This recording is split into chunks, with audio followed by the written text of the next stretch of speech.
Malai besan balls చేస్తున్నాం. ఇప్పుడు process start చేసేద్దాం. So ready? ఎస్ అక్క. సో నువ్వు నాకు చెప్తూ ఉండు, నేను చేస్తుంటా. ఓకే అక్క. మరి ఏం చేయాలి ఫస్ట్ మనం ఒక కడాయి తీసుకోవాలి. మరి నీకు అక్క చెల్లి ఎవరైనా ఉన్నారా? ఇద్దరు కజిన్స్ ఉన్నారు అక్క. అంటే మా డాడీ వాళ్ళ మా డాడీ వాళ్ళ తమ్ముడు కూతుర్లు అన్నట్టు, ట్విన్స్. ఓ, చెల్లెలా అక్క వాళ్ళ? చెల్లెలు. అందరు చెల్లెలేనా, అక్కలు లేరా? లేరు. సో రాఖీ అప్పుడు వెళ్ళి కలుస్తుంటావు వాళ్ళని? రాఖీ అప్పుడు వాళ్ళే వస్తారు ఇంటికి, హారతి ఇచ్చి బొట్టు పెట్టి రాఖీ కడతారు. నేనేమో వాళ్ళకి గిఫ్ట్స్ కొనిస్తాను. ఏం గిఫ్ట్స్ కొనిస్తావు వాళ్ళకి? వాళ్ళక బొమ్మలు వాళ్ళు ఆడుకోవడానికి నాకు వచ్చిన వాటిలో ఒకరికి బొమ్మలు కొనిస్తాను అన్నట్టు. సో నెయ్యి వేయించుకుందామా? ఓకే. ఇది ఇచ్చేయి. దాని తర్వాత డ్రై ఫ్రూట్స్ వేయాలి, ఫ్రై చేసుకోవాలి డ్రై ఫ్రూట్స్ని నెయ్యి. అండ్ నెక్స్ట్ ఏం వేసుకోవాలి మరి? దీని తర్వాత మనం బేసన్ వేయాలి, శనగపిండి. ఓ,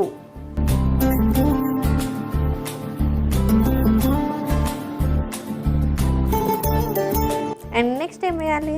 దీని తర్వాత మనం మళ్ళా వేసేసుకోవాలి. ఓ,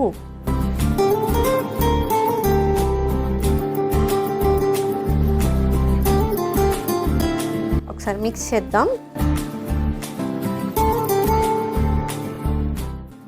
సో ఇది చక్కగా మిక్స్ అయిపోయి ఫ్రై అయిపోయింది కదా. నెక్స్ట్ స్టవ్ ఆఫ్ చేసుకుందామా? అవునక్క, స్టవ్ ఆఫ్ చేసి ఆరబెట్టాలి. ఓకే.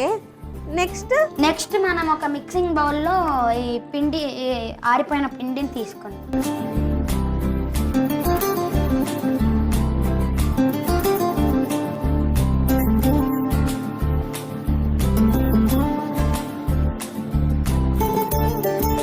మిక్సింగ్ బౌల్లోకి తీసేసుకున్నాం. మరి తర్వాత ఎండు కొబ్బరి పొడి, మన పంచదార. ఇప్పుడు ఇది మన చెరుకు తోట నుంచి తెచ్చావా? కాదక్క, అన్నిటినీ పర్చేస్ చేశాం కదా.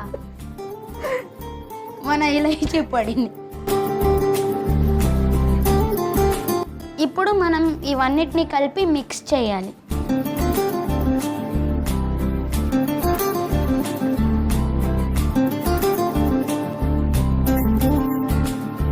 ఈ సైజ్ ఓకేనా నీకు?